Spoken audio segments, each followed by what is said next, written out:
Hello everyone, welcome back to another gripping story. And today, we enter a house that should have never been opened, the story in the quiet town of Willowmere, surrounded by misty forests and silver blue lakes, stood an ancient wooden house known as Hargrove Manor. No one lived there anymore, and most people avoided even looking at it, but 14-year-old Evan Lauren, a shy boy with curious eyes, walked past it every day on his way to school. Evan lived alone with his grandmother, Mrs. Lauren, a gentle woman who always told him, "Never go near Hargrove Manor, my child. Some doors are meant to stay forgotten." But Evan, he was different. His curiosity burned brighter than his fear. The mystery begins. One chilly evening, as Evan walked home, he noticed something strange. A light flickering inside the abandoned manor. At first, he thought it was his imagination. But then he saw it again. A warm yellow glow peeking through dusty curtains. His heart raced. Who could be inside? He whispered. The entire town believed the manor had been empty for decades. Some said it was haunted, others said it carried a curse. Evan didn't believe in curses, but he believed in secrets, and this house had many. He stepped closer. The wooden gate creaked open on its own. The whispering wind, the yard was covered with dry leaves. Every step made a soft crunching sound. As Evan reached the front door, a cold wind brushed past him, almost like a whisper, "Don't go." Evan froze. His heart thumped loudly, but the strange light inside pulled him. With trembling hands, he pushed the heavy door open. Creak!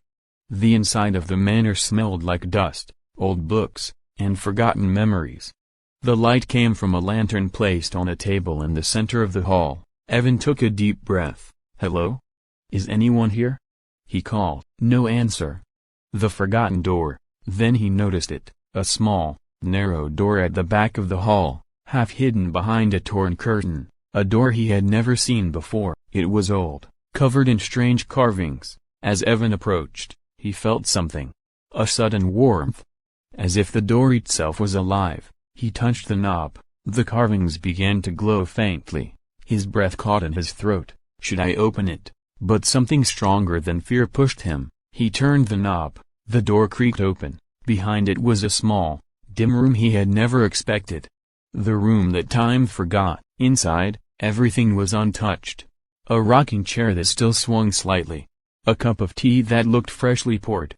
And a diary resting on a table. Evan felt a chill. Someone had been here recently. He slowly picked up the diary and opened it. The first page read, "This room is a memory, and I am trapped inside it." His hand shook. He turned the next page. There was a name. Alice Hargrove, the last known daughter of the family who lived here, the one who disappeared 50 years ago. Every page was filled with stories of loneliness, fear, and longing. But the last entry made Evan's blood run cold. "If someone finds this diary, please help me. I cannot leave this house, not until the forgotten door is opened from the outside." Evan swallowed hard. He had opened it. Someone else is here. Suddenly. Thump.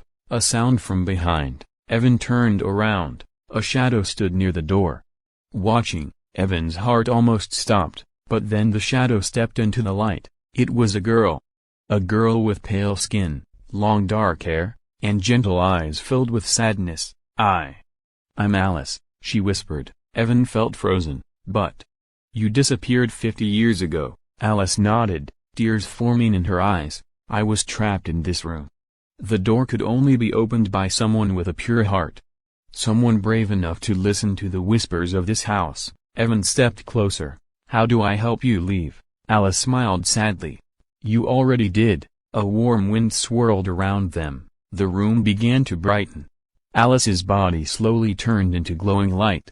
Before fading completely, she touched Evan's cheek gently. "Thank you for remembering the forgotten." With that, she vanished. The truth revealed. Evan rushed home, breathless. He told his grandmother everything. For a long moment, she said nothing. Then she nodded. "I knew this day would come. Alice was my childhood friend. Her disappearance broke the town's heart. Someone needed to free her spirit." Evan sat quietly. His life had changed forever. The final message. The next morning, Evan's grandmother gave him a small, old locket. "It belonged to Alice," she said softly. "She would want you to have it." Evan opened the locket. Inside was a tiny message. For the boy who opened the forgotten door. He smiled. Because he knew he had done something extraordinary. Something no one would ever believe, but he believed. He remembered. And he would never forget the Whispering House, or the girl who waited 50 years for freedom.